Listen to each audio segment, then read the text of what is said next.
Bonjour, je m'appelle Emric et j'ai 7 ans. Aujourd'hui, je vais poser des questions à mon papa. Qui fait des podcasts. Sérieux, c'est quoi un podcast? Mon petit Emric, un podcast, c'est un petit programme, c'est comme une émission. On peut écouter sur une enceinte connectée, on peut écouter avec le haut-parleur via un ordinateur, avec des casques, ou on peut même aller l'écouter sur papa, YouTube. Ton podcast, il Mon parle podcast, de quoi? je l'appelle Parlons argent entre fauchés.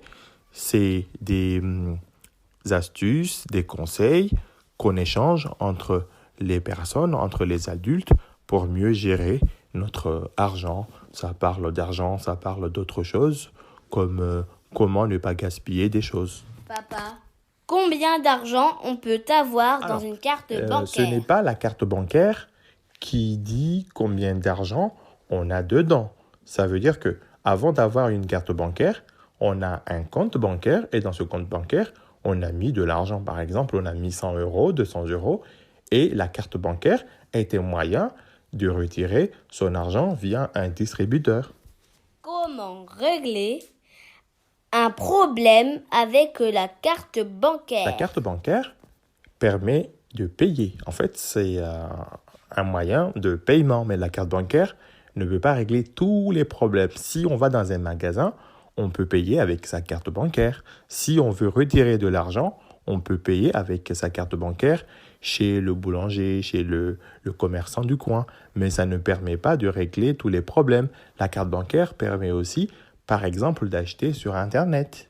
Papa, est-ce que les enfants ont le droit d'utiliser de l'argent? Est-ce que les enfants ont le droit Les enfants, d'utiliser ils ont de bien l'argent? le droit d'utiliser de l'argent, mais il faut d'abord qu'ils demandent l'accord des parents. Après, il y a des enfants qui sont très petits, eux, ils ne comprennent pas comment on doit utiliser de l'argent. Dans ce cas, il faut qu'ils fassent très attention parce que l'argent existe en billets de banque, mais aussi existe en petite monnaie, en pièces métalliques. Donc, il faut faire très attention. Il ne faut pas avaler l'argent. Il ne faut même pas lécher un billet d'argent parce que c'est plein de microbes. Donc, il faut d'abord demander l'autorisation aux parents. Et puis, il faut être très, très, très vigilant parce que si on se balade avec de l'argent dans la rue, on peut se le faire arracher. Donc, avant tout, si tu veux payer avec de l'argent, tu me demandes à moi ou tu demandes à maman. Ou sinon, si tu as des copains qui te posent des questions, tu leur dis attention, il faut faire très attention avec l'argent. Il ne faut pas le sortir n'importe où ou partout parce qu'on peut se faire agresser.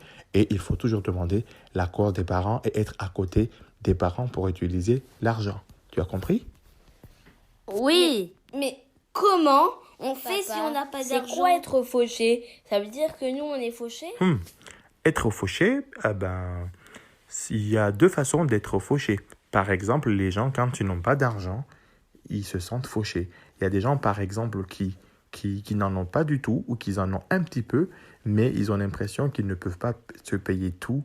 Et là, ils ont le sentiment d'être fauché. C'est comme toi, tu peux être fauché de jouer. Si tu penses que tu n'as pas assez de jouets, tu peux dire « Oui, mais je suis fauché, mais de jouer. » Et là, je te dis « Alors, tu as regardé dans ton bac, tu as vu le nombre de jeux que tu n'utilises pas ?» Ah ben, tu en as un petit peu. Après, tu dis « Ah, c'est vrai, mais bon, tout de même, je manque un peu de jouets. » Donc, c'est ça, être fauché. C'est un sentiment ou tout simplement, c'est un constat qu'on fait que je n'ai pas assez de quelque chose. Est-ce que tu as compris? Bien sûr. Papa, pourquoi tu parles toujours d'argent? Est-ce que tu peux parler C'est vrai d'autre que chose? dans le podcast Parlons argent entre fauchés, je parle beaucoup d'argent, mais je ne parle pas que de l'argent. Tu m'as surtout entendu enregistrer un épisode, mais je parle par exemple de solutions anti-gaspillage pour ne pas gaspiller de la nourriture, pour ne pas gaspiller de l'eau. Je parle également de bons plans, comment acheter moins cher, comment faire en sorte de ne pas payer des frais parce qu'on n'a pas fait attention. Donc, je parle de plein d'astuces. Dis papa, tu peux faire des blagues dans ton Mon podcast? petit Emric, quel est le comble quand on n'a pas d'argent? De perdre sa Emric, valeur. maintenant que j'ai répondu à toutes tes questions, est-ce que tu vas écouter maintenant mon podcast? Oui papa, bien sûr. Je vais l'écouter sur Alexa, Spotify et je vais en parler à tout le monde. Ah ben bravo, viens, je vais te faire un bisou. À très bientôt. Il est gentil mon papa, mais là j'ai faim.